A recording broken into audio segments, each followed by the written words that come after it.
오늘 주일 예배 오신 모든 분들에게 하나님의 사랑과 은혜가 함께 하시길 바랍니다. 우리 옆에 분과 인사합니다. 주님의 이름으로 사랑합니다. 함께 축복하겠습니다. 주님의 이름으로 축복합니다. 아멘. 우리가 지난 주일 오후에 서울 광화문에서 시청 그리고 서울역까지 그리고 여의도 일대까지 우리가 전국에서 모인 우리 성도님들이 함께 악법 저지를 위해서 한국교회 연합예배를 드렸습니다. 아마 우리 교회 성도님들 중에서도 직접 가신 분들도 많이 계시고 또 부득이하게 가시지 못한 분들은 영상으로 또 함께 하시고 또 그 후에 또 영상을 보신 분들이 많이 계시지만 정말로 전국에서 수많은 성도님들이 모였습니다. 함께 모인 우리 모두가 교파와 이념을 초월해서 한마음이 되어서 포괄적 차별금지법 같은 악법이 우리나라에 제정되지 못하도록 하나님께 간절히 기도했어요. 하나님의 말씀과 진리 가운데 우리나라를 바로 세우기 위한 그 간절한 기도가 반드시 응답될 줄 믿습니다. 하나님께서는 오늘 말씀의 제목처럼 우리의 기도를 들으시고 우리의 눈물을 보시는 분이십니다. 우리가 간절히 기도하면 그 기도를 들어주시는 분이에요. 여러분, 오늘 이 말씀은요, 하나님께서 이사야 선지자를 통해서 히스기야에게 하셨던 말씀입니다. 내가 내 기도를 들었고 내 눈물을 보았노라. 이사야 선지자 바로 히스기야에게 이 말씀을 전했어요. 하나님의 말씀을 전했습니다. 어떤 일이 있었습니까? 히스기야는요, 남유다의 왕이었어요. 왕. 히스기야 왕입니다. 그런데 이 히스기야에게 어려운 일이 생겼어요. 어떤 일이 생겼습니까?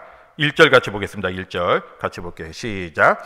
그때 히스기야가 병들어 죽게 되매 아모스의 아들 선지자 이사야가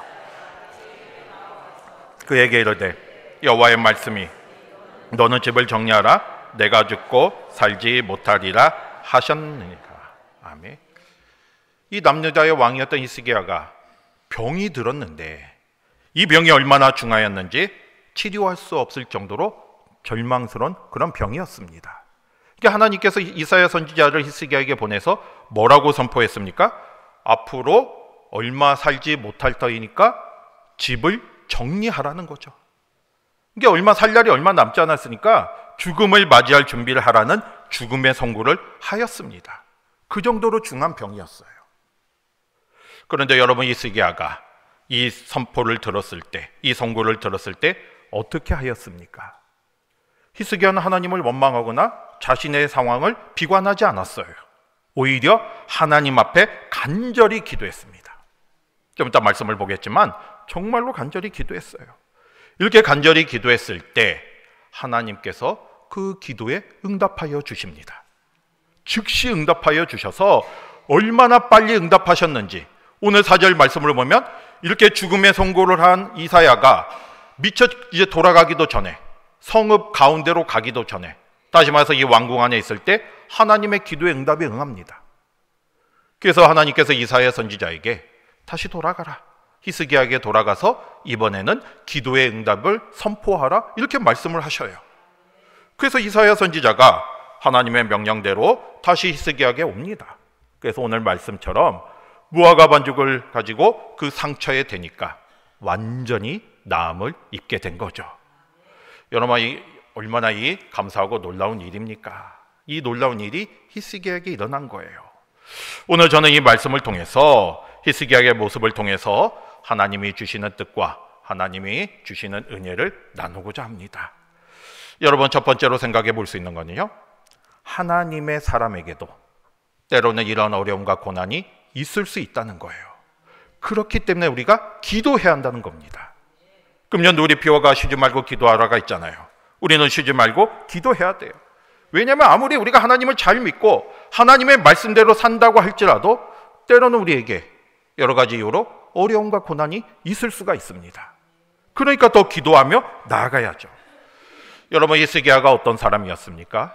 히스기야는요, 온전히 하나님을 경배하고 하나님과 함께하는 삶을 살았던 그런 왕이었어요. 당시에 이 왕들이 막 여러 가지 죄악 가운데 살았던 왕들이 많았는데 히스기야는 하나님을 경배하고 하나님의 말씀에 순종했던 왕이었습니다. 그래서 열왕기하 18장 5절에 보면요, 이런 말씀이 있잖아요. 히스기야가 하나님 여호와를 의지하였는데 그의 전후 유다 여러 왕 중에 그러한 자가 없도다. 그러니까 이 유다 왕의 여러 왕들 중에 히스기야만큼 하나님을 의지했던 왕이 없다고 할 정도로 히스기야는 온전히 하나님을 의지하고 하나님을 경배하고 하나님의 말씀에 순종했던 왕이었습니다. 여러분, 히스기야는 왕으로 즉위하자마자 종교개혁을 했어요. 그 당시에 이 남유다가 많은 백성들이 우상을 숭배하고 있었습니다. 죄악 가운데 살고 있었어요. 그래서 히스기야는 왕이 되자마자 사람들이 섬겼던 우상을 없애고 또 백성들이 하나님 말씀대로 살아갈 수 있도록 여러 가지 종교개혁을 하면서 하나님을 기쁘게 했습니다. 그리고 이렇게 늘 하나님의 말씀대로 살아가고자 했고 또 하나님 앞에 충성스러운 왕이었어요. 그런데 이런 히스기야도요, 어려움과 고난에 처할 때가 많이 있었습니다. 여러분, 우리가 오늘 열왕기하 20장을 봤지만요, 앞부분에 어떤 내용이 나옵니까? 이 히스기야 왕의 또 이 왕으로 있을 때 많은 외적들의 침입이 있었는데 그 중에 하나가 바로 아수르였어요. 이 당시 최강대국이 바로 아수르였습니다. 근데 이 아수르가 북이스라엘, 그 당시에 이 남유다와 북이스라엘로 나라가 갈라지고 있었잖아요. 그런데 이 아수르가 북이스라엘을 멸망시키고 그 정도로 강한 나라였습니다. 북이스라엘을 멸망시키고 그 여세를 모아서 히스기야가 왕으로 있는 남유다를 공격합니다. 그런데 첫 번째 공격했을 때는 히스기야가 자신의 생각과 자신의 판단대로 그거를 해결을 해요. 그러니까 타협을 한 거예요. 조공을 바치면서 타협을 했는데 오히려 이것이 근본적인 해결이 되지 못하고 더 어려움과 또 조롱을 받고 모욕을 당했어요. 그래서 이 아수르가 두 번째 침공했을 때는 히스기야가 어떻게 했습니까? 자신의 잘못을 깨닫고 하나님 앞에 간절히 기도했어요. 간절히 기도해서 하나님의 도우심으로, 하나님의 방법으로 전쟁에서 승리하게 되었습니다. 이렇게 히스기야에도 이런 위기가 있었어요. 이런 아수르의 침공과 같은 위기가 있었고, 이 아수르의 침입이 얼마나 이게 큰 위기였습니까? 그리고 오늘 말씀해 본 것처럼 개인적으로도 죽을 병에 걸릴 그런 위기가 있습니다. 죽을 준비를 하라는 말을 들을 정도로 도저히 희망이 없는 그런 절망적인 상황이었어요. 여러분, 여기서 우리가 알 수 있는 것은 바로 히스기야와 같이 하나님께 충성한 사람도 또 하나님의 말씀에 순종했던 이 하나님의 사람도 어려움이 있고 고난이 있을 수 있다는 거예요. 그런데 분명한 것은 이 히스기야는 그 고난이 있을 때마다 하나님께 기도했어요. 그리고 그 기도를 통해서 하나님의 응답을 받게 됩니다. 여러분, 성경을 보면 수많은 하나님의 사람들의 이야기가 나옵니다. 하나님을 경외하고 하나님의 말씀대로 살았던 수많은 사람들의 이야기가 나와요. 그런데 그들의 삶을 보면요, 항상 평등하고 항상 형통한 삶을 살았던 건 아니에요. 늘 평안한 삶을 살았던 건 아닙니다. 때로는 어려움이 있었고요, 때로는 고난이 있었습니다. 여러분, 요셉을 보세요. 요셉은 하나님의 형통한 자라고 성경에서 칭함을 받았지만 그의 삶을 보면요, 굉장히 많은 어려움이 있었습니다. 어렸을 때는 형들 때문에 애굽의 노예로 팔려갔잖아요. 종살이를 한 거예요, 노예 생활. 그리고 또 보디발의 아내의 모함을 받아서 감옥에 갇히기도 했습니다. 이게 어려움 가운데 있었어요. 다윗도 이스라엘의 왕이 되었지만 왕이 되기 전에 자신을 죽이려고 쫓아오는 사울에 인해서 계속해서 도망 다녀야 했어요. 죽을 고비도 여러 번 넘겼습니다. 여러분, 바울을 생각해 보세요. 바울이 주님의 사명을 받고 복음을 전했을 때 얼마나 많은 어려움과 고난과 핍박이 있었습니까? 예수님의 제자들도요, 예수님이 부활하고 승천하신 후에 교회를 섬기고 전도하며 나아갔을 때 수많은 어려움이 있었어요. 그런데 이들의 공통점이 있습니다. 하나님의 사람들, 이들은 모두 어려움을 당할 때마다 하나님을 찾았어요. 그리고 하나님께 기도했고요. 그리고 그 하나님의 응답을 통해서, 하나님의 능력을 통해서 그 문제를 해결했음을 알 수가 있습니다. 여러분, 우리도 마찬가지입니다. 우리가 하나님의 말씀을 잘 순종하고 또 하나님의 뜻대로 산다 할지라도 때로는 우리가 예기치 않은 어려움과 고난이 우리의 삶 속에 찾아올 수가 있어요. 그걸 인정하셔야 돼요. 우리가 잘못해서가 아니고 하나님의 뜻과 섭리 가운데 우리가 어려움 가운데 있을 수가 있습니다. 그런데 우리가 이 어려움 속에서 좌절하거나 낙심하지 마시고요, 오늘 말씀처럼 하나님께 기도하며 나아가시기를 바랍니다. 내 안에 염려와 걱정이 있다면 다 기도하라는 하나님의 뜻이에요. 지난주 목욕 불식기도에도 말씀드렸잖아요. 아무것도 염려하지 말고 다만 모든 일에 기도와 간구로 너희 구할 것을 감사함으로 아뢰라 말씀하시잖아요. 이게 내가 염려와 근심과 걱정이 있다면 그것은 하나님께서 나에게 기도하라는 하나님의 뜻임을 생각하시고 그 염려거리를 기도 제목으로 바꾸시기 바랍니다. 염려가 있다면요, 그걸 가지고 기도하셔야 돼요. 근심이 있다면 그걸 가지고 기도하셔야 돼요. 그래서 내 염려거리와 근심거리가 기도 제목이 될 때 그 기도의 응답을 통해서 우리는 그 문제를 해결할 수가 있습니다. 중요한 것은요, 우리의 기도가 멈춰서는 안 된다는 거예요. 우리가 집에서도 기도하지만 또 우리가 교회에서도 나와서 기도해야죠. 새벽 기도회, 금요 기도회, 목요일식 기도회, 우리가 주님이 함께하는 그 자리에 나와서 늘 기도하시기를 바랍니다. 멈춰서는 안 돼요. 기도가 필요하지 않는 사람은 아무도 없습니다. 우리가 그 기도의 자리로 나아가야 돼요. 여러분, 시간이 남아서 기도하는 거 아닙니다. 내가 상황이 돼서 기도하는 게 아니에요. 그걸 내가 만들어 가야 돼요. 바쁘다고 기도하지 않으면 안 되잖아요.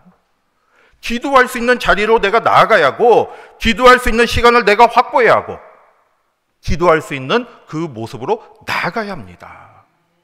우리가 문제가 있다고 걱정, 염려, 근심 가운데 살아가는 게 아니라 그 속에서 하나님이 나를 찾는다는 뜻을 깨닫고 주님 앞에 나아가시길 바랍니다.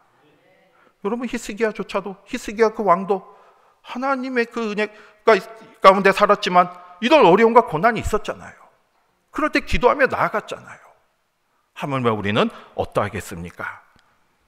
기도를 통해 더 하나님께 나아가야죠.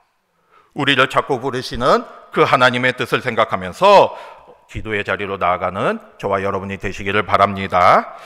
두 번째로 생각할 것은 간절한 기도는 하나님의 마음을 움직인다는 거예요. 여러분, 히스기야가 이렇게 죽음의 선고를 받았을 때 어떻게 했습니까? 비관하지 않았어요. 하나님을 원망하지 않았어요. 하나님께 기도했습니다. 그런데 어떤 마음으로 하나님께 기도했습니까? 2절 같이 보겠습니다. 2절 같이 볼게요. 시작. 히스기야가 낯을 여호와께 기도하여 이르되.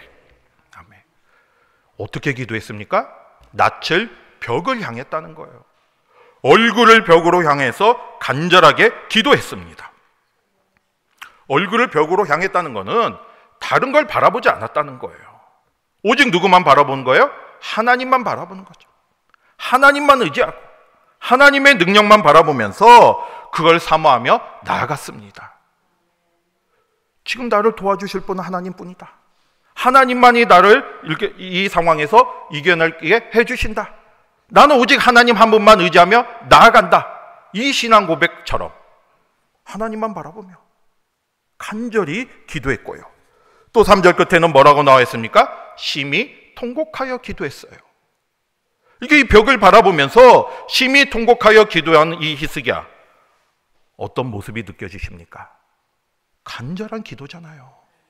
그만큼 간절히 기도했어요. 하나님만 바라보면서 눈물로 통곡하며 하나님의 은혜를 사모하며 기도했습니다. 저를 불쌍히 여겨주세요. 제가 이제 죽을 병에 걸렸지만 하나님은 나를 고쳐주실 수 있습니다.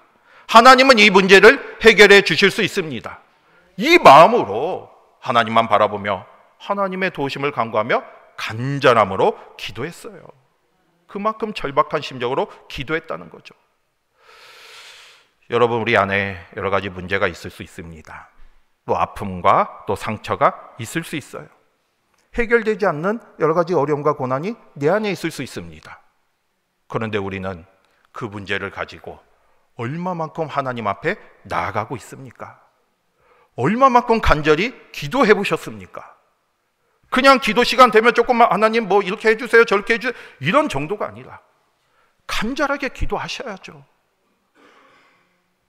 히스기야도 간절하게 기도했잖아요. 하나님만 바라보며 눈물로 기도했잖아요. 그런데 우리는 하나님께 기도한다고 하면서 얼마나 하나님 앞에 간절한 마음으로 나아가고 있습니까? 여러분, 예수님께서도요, 십자가에 달려 돌아가시기 전에 겟세마네 기도에서 어떻게 기도하셨습니까? 간절하게 기도했잖아요. 땀방울이 핏방울이 될 정도로 기도하셨어요. 예수님도 그렇게 기도하셨는데, 오늘 히스기야도 이렇게 간절하게 기도했는데, 우리는 어떤 모습으로 주님 앞에 나아가고 있습니까? 간절하게 기도하시고요, 포기하지 마시고 끝까지 기도하는 저와 여러분이 되시기를 바랍니다. 우리가 드리는 이 간절한 기도는요, 하나님의 마음을 움직일 수가 있어요. 여러분, 히스기야가 이렇게 이사야 선지자가 와서 너는 곧 죽을 것이다, 죽을 준비를 하라 이렇게 말씀하셨을 때, 글쎄 저 같으면 선지자께서 이렇게 와서 말씀하셨는데 진짜 죽을 준비해야겠다 이렇게 생각할 수도 있었을 건데, 히스기야는 하나님의 뜻 가운데 기도했고요, 간절한 기도를 드림으로써 하나님의 마음을 움직였잖아요. 응답을 받았잖아요. 하나님의 뜻 가운데 기도하면서 하나님의 놀라운 응답을 받았습니다. 하나님께서도 히스기야의 간절한 기도를 보고 응답하여 주셨어요. 여러분, 우리의 간절한 기도는 하나님의 마음을 움직입니다. 그러니까 우리가 어떤 어려움이 있어도, 또 어떤 상황 고난이 있어도 절망하거나 낙심하거나 실망할 필요가 없어요. 간절히 기도하면 되는 거예요. 그러면 이 모든 어려움과 고난이 바뀌어지게 돼 있습니다. 하나님이 하시면 되는 거잖아요. 하나님의 마음을 움직이면 되는 거잖아요. 저와 여러분이 더 간절하게 기도하시기를 바랍니다. 문제는 어려움과 고난이 내 안에 있는 게 문제가 아니라 내가 하나님께 기도하지 않아서가 문제예요. 기도하지 않기 때문에 나는 그 어려움과 문제 가운데 살아갈 수밖에 없는 거예요. 하나님은 응답하실 준비가 돼 있고 또 우리에게 그렇게 하시기를 원하시는 분입니다. 간절히 주님을 찾으시고 놀라운 기도의 응답을 받는 저와 여러분이 되시기를 바랍니다. 세 번째는 오늘 말씀을 통해서 뭘 알 수 있겠습니까? 오늘 말씀의 제목처럼 하나님은 우리의 기도를 들으시고 우리의 눈물을 보시는 분이세요. 여러분, 히스기야가 이렇게 기도했을 때 어떤 은혜가 있었습니까? 3절 같이 보겠습니다. 3절 같이 볼게요. 시작. 여호와여 구하오니 내가 진실과 전심으로 주 앞에 행하며 주께서 보시기에 선하게 행한 것을 기억하옵소서 하고 히스기야가 심히 통곡하더라. 히스기야는 자신의 삶을 돌아보면서 하나님 앞에 간절히 기도했을 때 하나님의 긍휼을 구합니다. 뭐 이거 해주세요, 저거 해주세요 이런 기도가 아니라 자신의 모습을 긍휼히 여겨달라, 불쌍히 여겨달라는 거예요. 그러면서 히스기야가 뭐라고 고백했습니까? 지금까지 전심과 진실로, 진심으로 하나님 앞에 행했던 그 모습, 그 마음을 보아달라는, 기억하여 달라는 거죠. 여러분, 히스기야는 아까도 말씀드린 것처럼 평소의 삶이 하나님 앞에 바른 모습으로 살았어요. 우리는 여기서 이 히스기야의 모습을 통해서 기도 응답의 중요한 요소를 발견할 수가 있습니다. 다시 말해서 하나님께 문제가 있을 때만 하나님을 찾는 게 아니라 평소에도 하나님 앞에 바른 모습으로 살아가야 돼요. 히스기야는 평소에 하나님 앞에 바른 모습으로 살아갔기 때문에 이렇게 어려움과 고난이 있을 때 하나님 앞에 평소에 내가 얼마만큼 전심과 진심으로 하나님께 섬겼는지, 하나님께 행하는지 그걸 기억하게 해달라고 이렇게 말하고 있잖아요. 이렇게 기도하고 있잖아요. 우리도 이런 기도를 드릴 수 있어야 합니다. 평소에는 내 마음대로 살다가, 평소에는 그냥 죄악 가운데 살다가, 평소에는 뭐 말씀을 행하지도 않고 그냥 내 뜻대로 마음대로 살다가 내가 어려움과 이렇게 고난이 있을 때만 주님을 찾고 있다면 어떻게 되겠습니까? 물론 그럴 때도 진심으로 하나님을 찾고 회개하면 우리를 긍휼히 여겨주시고 사랑하신 하나님께서 우리의 기도를 들어주실 수도 있어요. 하나님은 전심으로 하나님을 찾는 자를 외면하지 않기 때문이죠. 하지만 그보다 더 중요한 거는 평소에 나의 삶이 하나님 앞에 바른 모습으로 살아간다면 더 하나님이 기뻐하시지 않으시겠습니까? 히스기야가 바로 그런 삶을 살았잖아요. 평소에도 하나님 앞에 바른 모습으로 살았을 때 어려움과 고난이 있을 때 이렇게 평소에 나의 삶을 기억해 달라고 고백하고 있습니다.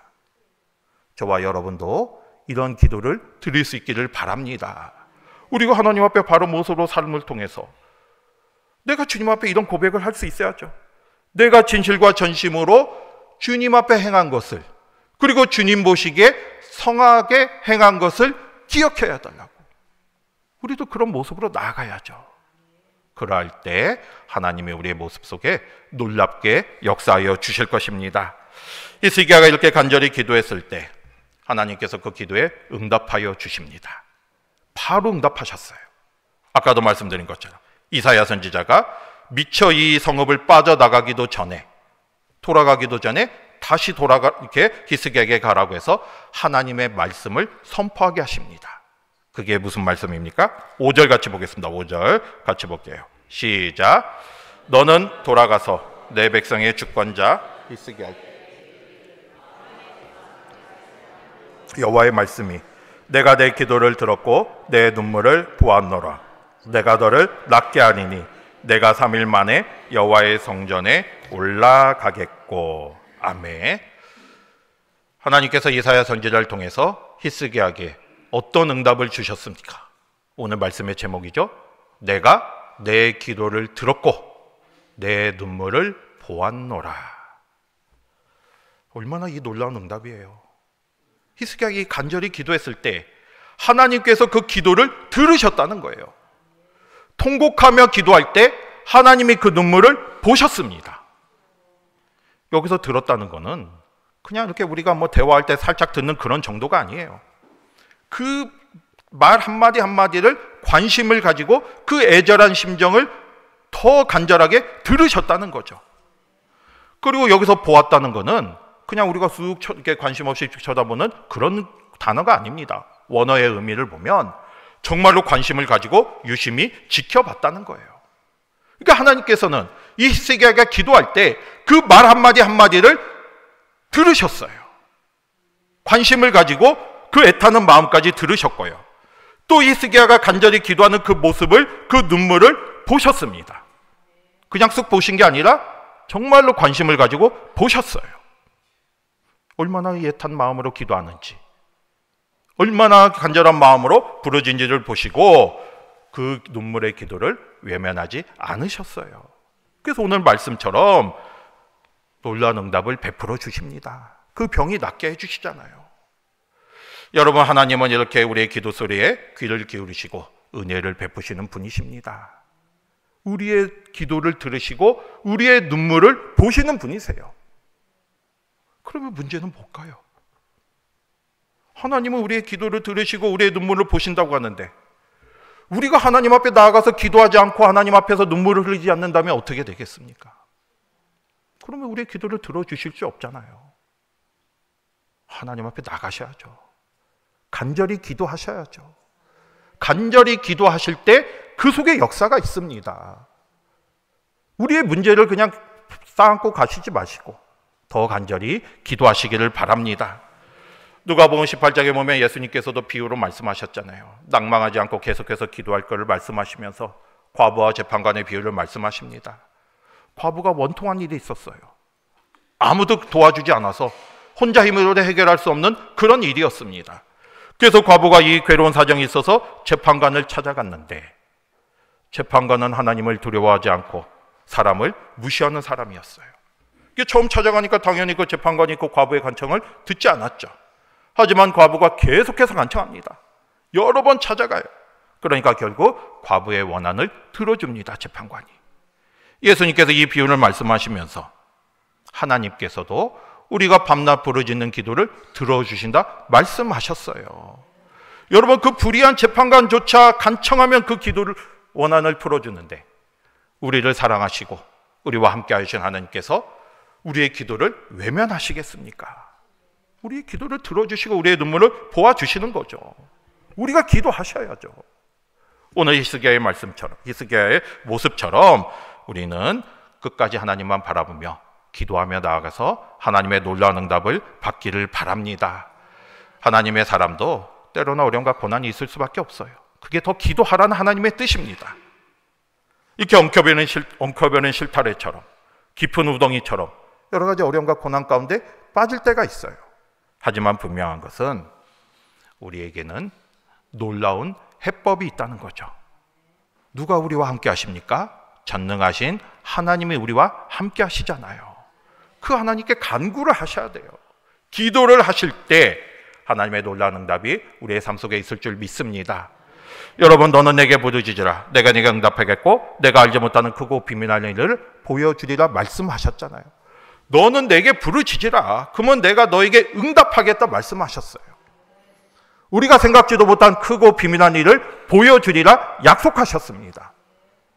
이 말씀 속에는 우리가 기도하면 반드시 해결해 준다는 하나님의 약속의 말씀이 같이 있는 거예요. 하나님을 바라보며 믿음으로 나아가시길 바랍니다. 하나님은 우리가 기도할 때 하나님의 놀라운 능력을 보여주기를 원하세요. 기도하셔야 돼요. 매 순간 기도의 자리로 나아가는 저와 여러분이 되어서 오늘 말씀처럼 간절한 기도를 통해서 우리의 기도를 들으시고 우리의 눈물을 보시는 그 하나님의 놀라운 은혜와 사랑을 체험하는 저와 여러분이 되시기를 주님의 이름으로 축복합니다. 아멘. 사랑의 하나님, 감사합니다. 오늘 말씀을 통해서 주님의 뜻을 깨닫고 믿음으로